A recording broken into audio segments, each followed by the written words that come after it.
Frozen শোল্ডারের কারণ। কাঁধে ব্যথার অন্যতম একটি কারণ রোটেটর কাফ সিনড্রোম, যার একটি অংশ হল ফ্রোজেন শোল্ডার।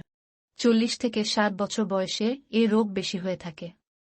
যেসব রোগ বা অবস্থার সঙ্গে এ রোগের সম্পর্ক আছে সেগুলো হল হৃদরোগ, পক্ষাঘাতগ্রস্ততা, থাইরয়েডের সমস্যা, হাইপারলিপিডেমিয়া, অস্ত্রোপচারের পর ডায়াবেটিস ইত্যাদি।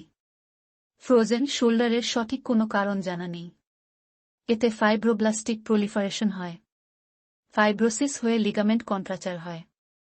এ কারণে শোল্ডার মুভমেন্ট বাধাগ্রস্ত হয়ে ব্যথা হয়। অনেক সময় রোগী শোল্ডার জমে গেছে বলে অভিযোগ করেন। ফ্রোজেন শোল্ডারের লক্ষণ: হাত ওপরে ওঠাতে কষ্ট হয়, স্বাভাবিক কাজকর্মেও অনেক কষ্ট বা ব্যথা হয়ে থাকে।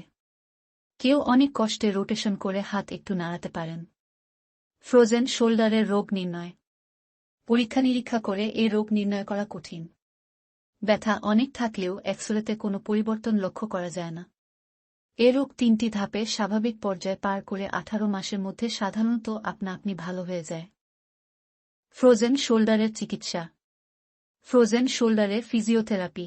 এ সমস্যার মূল চিকিৎসা হল ফিজিওথেরাপি। মেকানিক্যাল ও ম্যানুয়াল 2 ধরনের থেরাপি রয়েছে।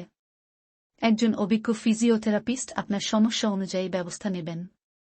কনজারভেটিভ: এ রোগের চিকিৎসায় ব্যথানাশক ওষুধ এবং কিছু ব্যায়াম, যেমন পেন্ডুলার এক্সারসাইজের পরামর্শ দেওয়া হয়।